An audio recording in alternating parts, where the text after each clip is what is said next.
ক্লিকেই কোটিপতি এমন লোভনীয় বিজ্ঞাপন তো আজকাল প্রায় চোখে পড়ে, তাই না?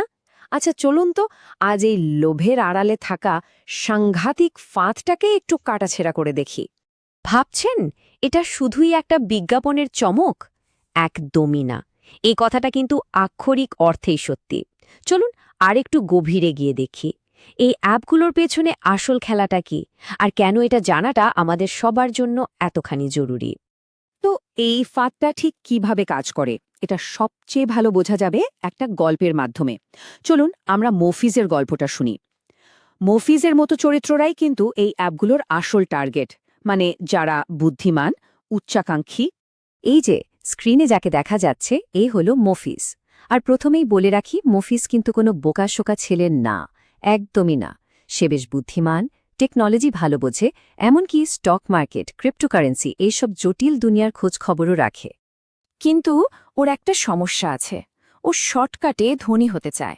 আর ওর এই যে এত জ্ঞান, এত বুদ্ধি, এটাই ওর মধ্যে একটা ভুল বিশ্বাস জন্ম দিয়েছে।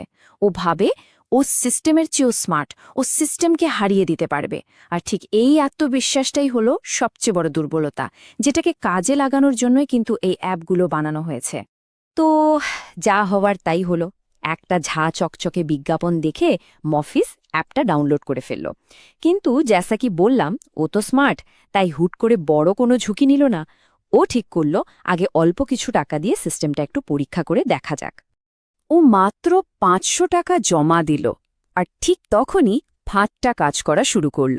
অ্যাপের পিছনের যে অ্যালগোরিদম, ওটা কিন্তু ঠিকই ধরে ফেলেছে যে একজন নতুন সন্দিহান ইউজার এসেছে, তাই ওকে ইচ্ছে করে একটা সহজ জিত দিয়ে দেয়া হলো।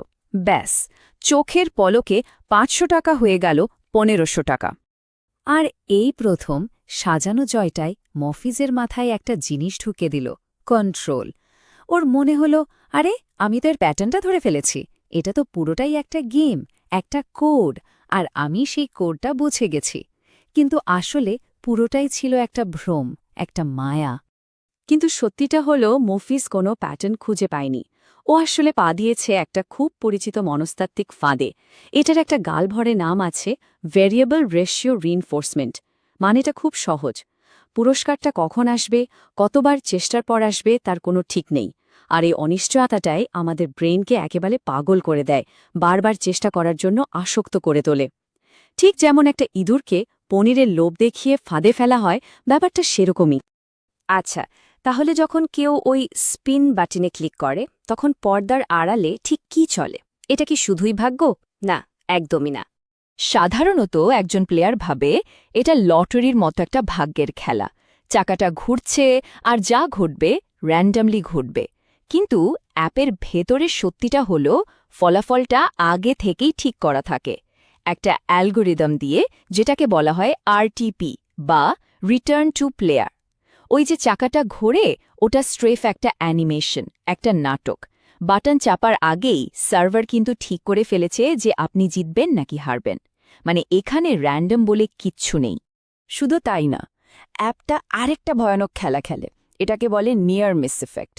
ধরুন ৭ নম্বরটা বেছে নেওয়া হলো, চাকাটা ঘুরল আর গিয়ে থামল ঠিক পাশের নম্বর ৮-এ। তখন ব্রেনের ভেতর কি হয়? উফ, একটুর জন্য মিস হয়ে গেল, পরের বার তো লাগবেই। এই যে একটুর জন্য হলো না অনুভূতি, এটা ইচ্ছে করে তৈরি করা হয় যাতে মানুষ খেলাটা চালিয়ে যেতে বাধ্য হয়। ব্যাপারটা শুধু অ্যালগোরিদমেই থেমে নেই। এই অ্যাপগুলো আসলে আমাদের ব্রেইনের সাথে খেলার জন্য তৈরি করা হয়েছে। আর এগুলো ডিজাইন করেছে কারা জানেন? নিউরোসায়েন্টিস্ট আর বিহেভিয়ারাল সাইকোলজিস্টরা। এটা আক্ষরিক অর্থেই মনস্তত্ত্বের ওপর একটা পুরো দস্তুর অ্যাটাক। ভেবে দেখুন, স্ক্রিনের ওই যে উজ্জ্বল লাল হলুদ রঙগুলো, ওগুলো হার্টবিট বাড়িয়ে দেয়, টাকার খিদে তৈরি করে। পেছনের সম্মোহনী মিউজিকটা একটা ঘোরের মধ্যে নিয়ে যায়, আর জেতার পর ওই যে কয়েন পড়ার ঝনঝন শব্দ বা আতশবাজির ধুমধারাক্কা, ওগুলো সরাসরি ব্রেনের ডোপামিন রিলিজ করায়। মানে প্রত্যেকটা ছোটখাটো জিনিস ডিজাইন করা হয়েছে শুধু একটা কারণে, আসক্তি তৈরি করা আর যুক্তিবুদ্ধিকে তালা মেরে দেওয়া। আর এদের সবচেয়ে চালাক কৌশলগুলোর একটা হলো এইটা, এলডিডব্লিউ, মানে জয়ের ছদ্মবেশে হার। ব্যাপারটা কি, ধরুন কেউ ১০০ টাকা বাজি ধরল, আর জিতল মাত্র ২০ টাকা। অ্যাপটার সাথে সাথে এমন আলো আর শব্দ দিয়ে উদযাপন শুরু করবে যেন সে এক বিশাল জ্যাকপট জিতেছে। ব্রেন তখন এই জয়টাকে পুরস্কার হিসেবে ধরে নেয়। কিন্তু আসল হিসাবটা কি? আসল হিসাব হলো ৮০ টাকা পকেট থেকে চলে গেছে। এই কৌশলটা ব্রেনের রিওয়ার্ড সিস্টেমকে হ্যাক করে ফেলে। তো আমাদের মুফিজের গল্পে ফেরা যাক। ওই যে প্রথম দিকের সাজানো জয় থেকে পাওয়া আত্মবিশ্বাস আর তার সাথে এই সমস্ত মনস্তাত্ত্বিক কারসাজি, এই সব মিলিয়ে মফিজ এবার তার জীবনের সবচেয়ে বড় ভুলটা করতে চলেছে। ওর জমানো সব টাকা ৫০,০০০ টাকা একসাথে বাজি ধরে বসল, আর সাথে সাথেই অ্যালগোরিদম তার আসল রূপ দেখালো। সিস্টেমটা যখনই দেখল এত বড় একটা অ্যামাউন্ট এসেছে, ও সাথে সাথে জেতার সম্ভাবনা নামিয়ে আনল একেবারে শূন্যে। এক মুহূর্তের মধ্যে সব টাকা শেষ। এখানে একটা প্রশ্ন আসতেই পারে, আচ্ছা তাহলে যে খবরে প্রায়ই দেখা যায় অমুক ১ কোটি টাকা জিতেছে, তমুক গাড়ি জিতেছে, ওগুলো কি? ওগুলো কি মিথ্যা? হ্যাঁ, এই প্রশ্নটা খুব স্বাভাবিক, আর এর উত্তরটা জানলেই কিন্তু এই পুরো ব্যবসার মডেলটা জলের মতো পরিষ্কার হয়ে যাবে। আসলে এই যে বড় বড় বিজয়ীরা, এদেরকে বলা হয় শোকেস উইনার। সোজা বাংলায় বললে বলির পাঠা। সিস্টেমটা ইচ্ছে করে ১-২জনকে জিততে দেয় শুধু বিজ্ঞাপনের জন্য। ব্যাপারটা এমন, একজনকে ১ কোটি টাকা জিতিয়ে সেই খবরটা এমনভাবে ছড়ানো হয় যাতে আরও হাজার হাজার মানুষ আকৃষ্ট হয়, আর তাদের কাছ থেকে ১০০ কোটি টাকা হাতিয়ে নেওয়া যায়। মানে ওই ১ কোটি টাকা আসলে ওদের বিজ্ঞাপনের খরচ। আর বেশিরভাগ ক্ষেত্রে এই বিজয়ীরা টাকাটা তুলতেও পারে না। টেকনিক্যাল সমস্যা বা সন্দেহজনক কার্যকলাপ, এই সব অজুহাতে অ্যাকাউন্ট ব্লক করে দেওয়া হয়। আর ওই যে ইনফ্লুয়েন্সাররা ভিডিও বানায়, তারা তো বেতনভুক্ত অভিনেতা। তারা একটা ডেমো অ্যাকাউন্ট ব্যবহার করে যেখানে হারার কোনো অপশনই নেই। সবকিছু হারিয়ে মফিজ এখন পুরোপুরি বিধ্বস্ত। আর এই অবস্থা থেকেই ও এমন একটা ধ্বংসাত্মক চক্রের মধ্যে জড়িয়ে পড়ে যেটা প্রায় সব জুয়ারেরই শেষ পরিণতি হয়ে দাঁড়ায়।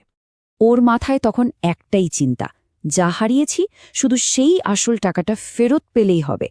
আর এই টাকা ফেরত আনার জন্য ও আরও বেশি করে টাকাবাজি ধরতে শুরু করে, ধার করে ছেলতে থাকে।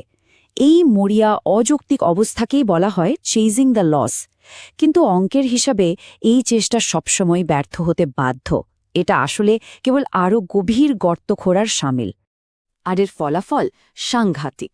বিপুল পরিমাণ দেনা, ডিপ্রেশন, পরিবারে অশান্তি, এমনকি ডিভোর্স। পাওনাদারদের ভয়ে পালিয়ে বেড়ানো থেকে শুরু করে আত্মহত্যার মতো চরম পথ বেছে নেওয়ার ঘটনাও কিন্তু বিরল নয়। এটা শুধু একটা নিরীহ খেলা নয়, এটা হাজার হাজার পরিবারকে ধ্বংস করে দেওয়ার একটা ফাঁদ। তাহলে শেষ পর্যন্ত কি দাঁড়ালো? মফিজের মতো ফাঁদে পা দেওয়া হবে, নাকি আসল বুদ্ধিমত্তার পরিচয় দেওয়া হবে? আসলে এই খেলায় জেতার একটাই মাত্র উপায় আছে, আর তা হল খেলাটা শুরুই না করা। কারণ দিন শেষে হাউস বা ক্যাসিনো তারাই সবসময় জেতে। আসল প্রশ্নটা তাই এটা নয় যে কেউ সিস্টেমকে হারাতে পারবে কিনা। আসল প্রশ্ন হল, এই ফাঁদটা জেনেও এর থেকে দূরে থাকার মতো স্মার্টনেস কার আছে? সিদ্ধান্তটা সম্পূর্ণ